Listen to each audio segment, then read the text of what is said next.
Congressman Paulo Pulong Duterte, sinabihan ni DILG Secretary John Vic Remulla na baka sabog siya noon. Ito nga ay kaugnay ng naipost online ni Congressman Paulo Duterte na di umano ay mayroon ng inilabas na warrant of arrest ang ICC laban nga dito kay Senador Bongo at sa dalawa pang dating opisyal ng PNP. Baka sabog siya nung narinig niya kasi wala pa kami nakikitang ganun eh. So wala, hindi namin alam, wala pang... Naayon nga dito kay DILG Secretary John Vic Remulla ay wala pa naman umanong natatanggap na notice ang Department of Interior and Local Government, maging ang DOJ. Dagdag pa nga ni Secretary Remulla na delikado raw ang mga ganitong pronouncement.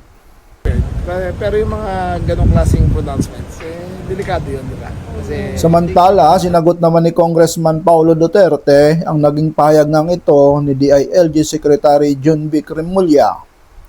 Ayon nga dito sa naipost online ni Congressman Paulo Duterte, ito po basahin po natin. Ako pa talaga ang sinabihan mong hay at sabog, Secretary John Vic Remulla. Ako? O baka nagkamali ka lang ng tinutumbok? At ang gusto mo talagang sabihin ay yung mga nasa Malacanang. Kung gusto mo talagang malaman kung sino ang hay at sino ang sabog, simple lang naman ang solusyon. Magpa-hair follicle drug test tayo. Sama mo na ang mga boss at asawa at anak niya para isang testing na lang. Tapos ang usapan. Pero baka ibang sabog din ang tinutumbok mo, John Vic. Baka yung sabog sa kapangyarihan, sabog sa korupsyon, sabog sa kayabangan, o sabog sa pagtuo nga ang katawhan, dili na kabalo mutan, kung kinsa ang nagtrabaho o kinsa ang nagpapogi lang sa kamera.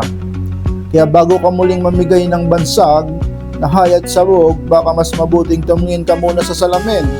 Baka nandun ang sagot sa mga tanong mo. Ito nga po ang naging sagot dito nga sa naipost online nitong si Congressman Paulo Pulong Duterte.